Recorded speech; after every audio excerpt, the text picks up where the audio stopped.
Nous avons ensemble, dans les séances précédentes, beaucoup parlé du Christ, de la personne du Christ comme vrai Dieu, vrai homme, comme enraciné dans le judaïsme et dans le peuple d'Israël, un Christ qui est le Sauveur au centre du salut proposé à l'humanité par Dieu. Ce Christ que les chrétiens disent vivant, ressuscité, est monté à la droite du Père, avons-nous compris. Nous avons compris aussi que cette montée à la droite du Père, cette ascension, était comme une promesse de notre propre incorporation à Dieu, de l'ensemble de l'humanité et par l'humanité du cosmos tout entier en Dieu. Mais comment cela nous est-il accessible aujourd'hui pour nous qui sommes dans notre siècle, à travers l'humanité, à travers la Terre entière? Nous avons évoqué lors de notre travail sur les mystères du Christ.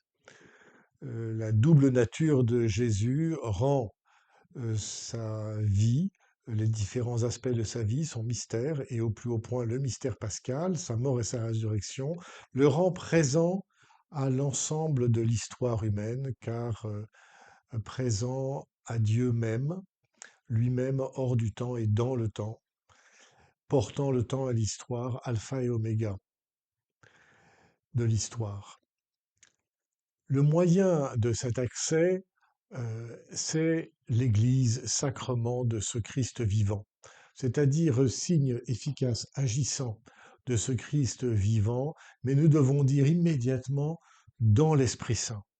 Et nous allons traiter maintenant de cette Église, voie du salut, moyen efficace d'être uni au Christ, dans l'Esprit Saint, dans son lien à l'Esprit Saint. Nous pourrions dire que l'Église est le corps du Christ. Alors saint Paul le dit, le Concile Vatican II le redit avec force, avec d'ailleurs les pères de l'Église, le corps du Christ dont nous sommes les membres. Et ce grand corps est animé par une vie qui unit l'ensemble de ses membres à sa tête, le Christ à la droite du Père.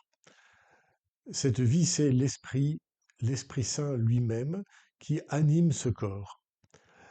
Cet Esprit Saint qui suscite dans les membres de ce corps une très grande variété, non seulement de talents humains, bien sûr, de tempérament, d'histoire, de culture, et qui suscite aussi ce que l'on appelle des charismes, des dons particuliers pour animer ce corps, pour le rendre vivant au service de l'humanité dans sa diversité précisément de culture, de vie sociale, tout au long de l'histoire. Quels sont ces premiers charismes les plus importants, nous dit saint Paul? Il nous dit les premiers dons de l'esprit, ce ne sont pas des inspirations extraordinaires de quelques personnes bien inspirées pour nous parler de choses du ciel, mais ce sont d'abord les apôtres, leurs successeurs, ce sont les catéchistes et ceux qui enseignent, ce sont aussi ceux qui se mettent au service de leurs frères avec la force que Dieu communique. Et donc, ces charismes, ce sont d'abord des personnes dans leur vocation particulière, comme chrétiens, et elles sont très nombreuses.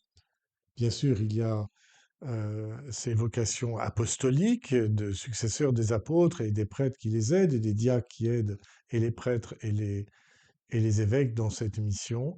Mais ces charismes se déploient dans tout le peuple de Dieu à travers de très nombreux appels et missions que nous voyons de nos yeux, je dirais, à toutes les époques, se sont levées des personnes, soit pour fonder des ordres religieux ou des services, notamment auprès des plus pauvres, des plus rejetés dans les prisons, par le handicap, par la maladie, par la vieillesse, de multitudes d'initiatives de charité se sont déployées à travers les siècles et dans toutes les cultures sous l'impulsion de cet Esprit Saint.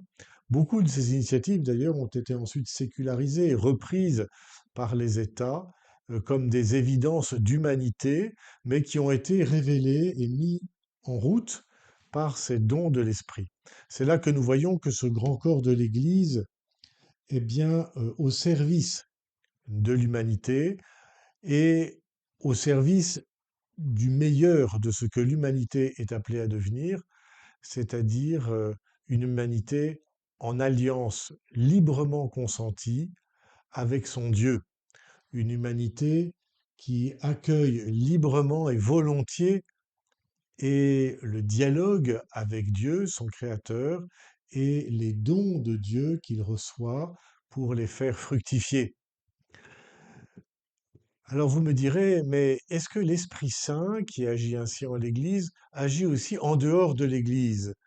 Ou est-ce que c'est une marque réservée? Je dirais que l'Esprit Saint agit partout, bien évidemment. Le Concile nous le redit avec force.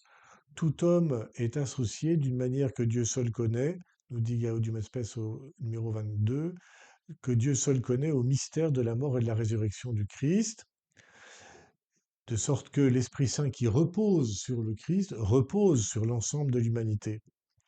C'est ce que j'appellerais la grâce prévenante, c'est-à-dire l'aurore qui précède le soleil. Mais il serait stupide d'opposer l'aurore au soleil en disant ah, je préfère l'aurore plutôt que le soleil. Ou alors je ne veux que le soleil, l'aurore ne vaut rien. Non, l'aurore est en vue du soleil. De même, la grâce prévenante de l'Esprit, le travail de l'Esprit Saint dans le cœur de l'humanité à travers toutes les cultures, tous les états de vie, dans toute l'histoire, n'a d'autre but, n'a d'autre perspective que de faire se lever le soleil du Christ, le soleil de la pleine connaissance de chacun des hommes, de Dieu, Père, Fils et Esprit Saint, pour leur joie éternelle.